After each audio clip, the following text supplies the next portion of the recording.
When we think of European cinema, names like Godard, Fellini, or Bergman instantly come to mind.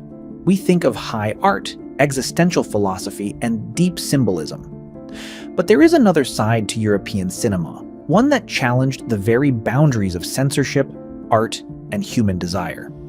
Today, we are diving deep into the controversial world of a filmmaker who split critics down the middle, Tinto Brass. Love him or hate him, you cannot ignore him. Today, we look at 5 specific films that didn't just provoke audiences, but fundamentally shifted how European cinema approached erotism and visual storytelling. Let's count down from his modern era back to his darkest classics. We start our countdown in the year 2000 with Cheeky. By the turn of the millennium, Tinto Brass had refined his style into something lighter, highly stylized, and visually playful. Cheeky abandoned the heavy, dark psychological dramas of his past to explore a whimsical and comedic take on relationship freedom and youthful rebellion. It challenged the traditional conservative values of the early 2000s.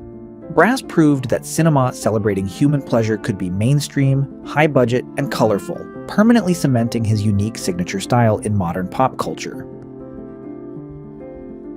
Moving back to 1983, we find The Key.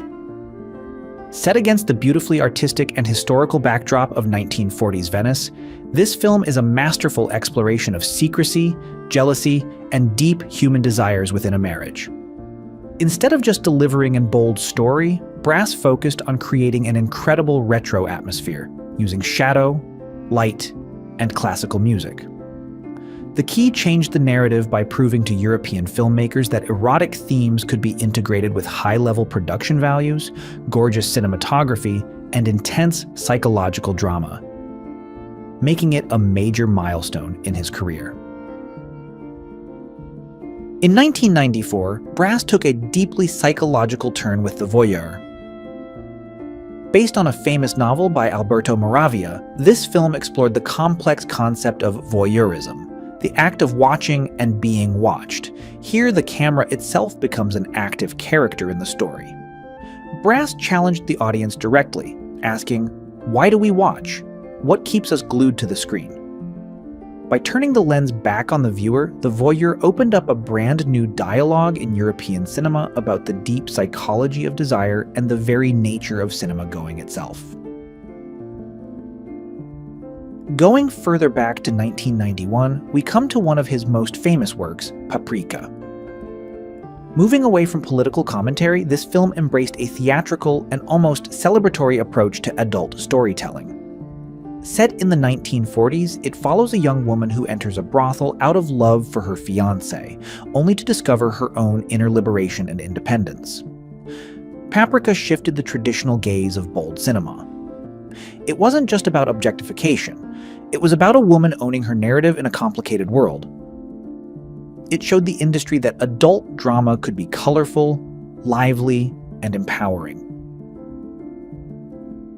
Finally, we arrive at the roots of his ultimate provocation in 1976 with Salon Kitty. This wasn't just a film about scandal, it was a dark, satirical political drama set during World War II. Brass used the dark setting of a high-class brothel run by the Nazi regime to expose the corruption, hypocrisy, and psychological decay of totalitarian power. By mixing intense, provocative visuals with deep political commentary, Brass proved that his cinema had a purpose beyond shock value. It was a mirror held up to the darkest corners of human history, forcing European cinema to confront uncomfortable truths about power, control, and human nature. From Cheeky to Salon Kitty, Tinto Brass remains a deeply polarizing figure. But one thing is undeniable. These 5 films broke down the rigid walls of censorship in European cinema, forcing the industry to separate art from pure exploitation. What are your thoughts on his impact on cinema? Let me know in the comments below. Don't forget to like, share, and subscribe for more deep dives into cinema history. See you in the next video.